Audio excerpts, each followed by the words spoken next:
Hi everyone, Aidan here at the Trailer.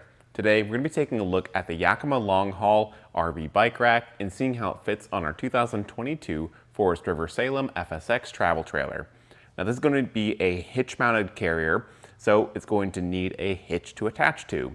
Your Forest River doesn't come with one straight from the factory, so if you need one, be sure to pick one up here at etrailer. There's tons of different bumper mounted hitch options available.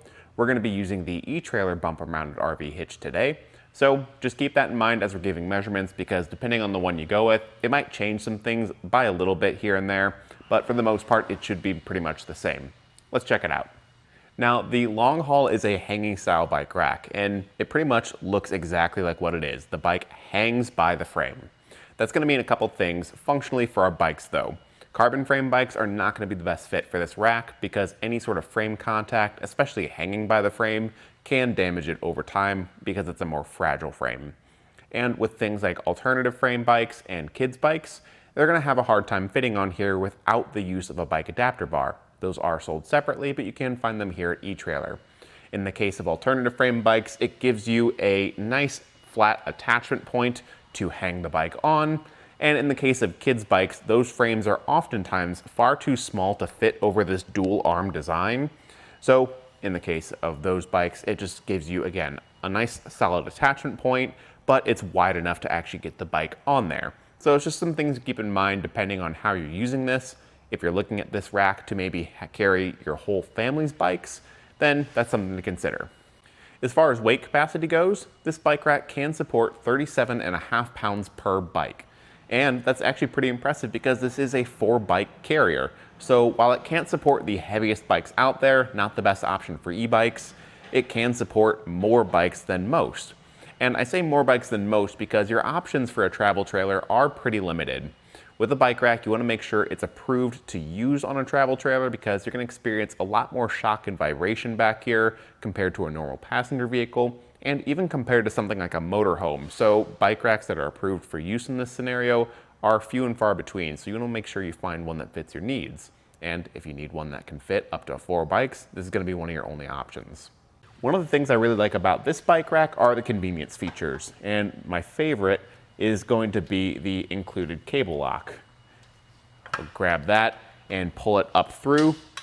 It houses in the mast itself, will feed through all the frames of your bikes, and then lock at this end point right here. So with one integrated cable, we can get all of our bikes locked to the rack very easily, and then it just houses inside the mast whenever you're done. It's great because you don't have to worry about forgetting it, and again, it offers better security. Getting the bike removed, we're going to turn our attention in towards these zip strips. These are going to be the things that actually hold the bike down into the padded cradles. And these are pretty unique compared to other hanging style racks because they actually ratchet into place on both sides and hold the bike pretty well.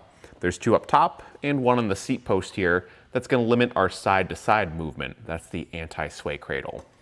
It's going to help prevent your bikes from coming into contact with each other as we're driving, and just overall keep things a little bit more secure. Pop those all out by pressing the 2 tabs on the side, removing those ratcheting straps, and setting them aside. Lifting the bike up from the arms can be a little bit more challenging just because you have to feed it around the arms. Obviously that innermost bike is going to be the most difficult, so that's something to keep in mind. And depending on your height, this might be a little bit tall to lift your bikes up, but I think you'll find that with pretty much any bike rack on this travel trailer that it's going to be at a bit of a lift.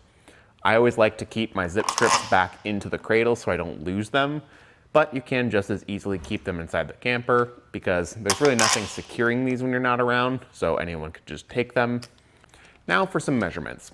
We're going to take some measurements from the bumper out to the end point on the rack here. That's the furthest out point to see how much length we're adding to the trailer. This is approximately 41 inches that we're adding from the bumper. Now, I'm not measuring from the spare tire here because you could take that off if you wanted to. As you saw before, it actually didn't interfere with any of our bikes, so if you want to leave it in place, no problem. We're not running into any issues there, but that could always change depending on your bike. Now, these arms fold down for easy storage too. There's a button on the top that I can press to release the arms. They lock in place in this folded down state. And that's going to cut our distance down that we add to the back here to just 12 inches. So we're not adding a lot of length to our vehicle here. And if we want to leave this in the hitch whenever we're not riding our bikes, then we can. It's ready to go for next time, and it doesn't add too much space, especially when we're looking at it next to our spare tire. It doesn't really stick out much further. As far as ground clearance goes, this is the one that's probably going to vary the most depending on the hitch you go with. But for ours, this bottom point is going to be 18 inches from the ground. This bike rack does have a straight shank where it just goes straight into the hitch and comes straight out from it. So depending on the hitch you get, wherever it sits, the bike rack's going to sit. Obviously, as you add bikes out here, that ground clearance could change, but that really, again, depends on the bikes. If you have a kid's bike on the very outer end, it's not going to hang down very far. So just some things to think about. Coming in towards the hitch, it works with our 2" by 2" receiver tube. Again, we're using the etrailer Class 3 receiver. It's a really easy install process and gives us a solid mounting point for the bike rack. And it's held in place using the included anti-rattle bolt.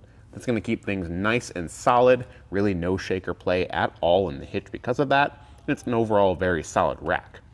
That locking, or that anti-rattle pin, does lock, and it uses the same key as the cable lock up top, so it's the same key system keeping your bike rack locked to the trailer and your bikes locked to the rack. And as far as options go for your Forest River Salem, I think this is going to be one of the better ones.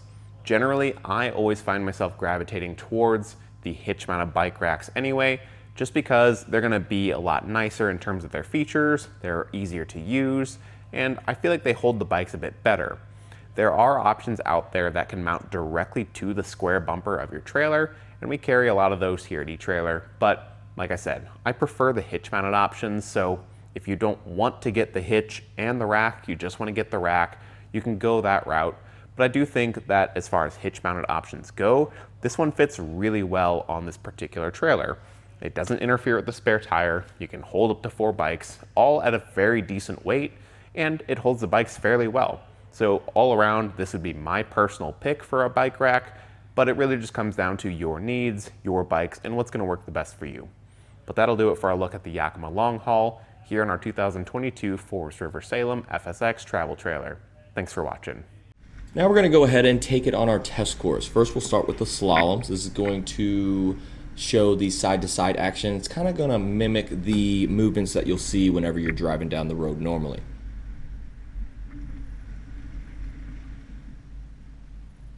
And now with the fold speed bumps. These are going to be pretty much like normal speed bumps. You get to see the up and down action of the bike rack and see how it holds up.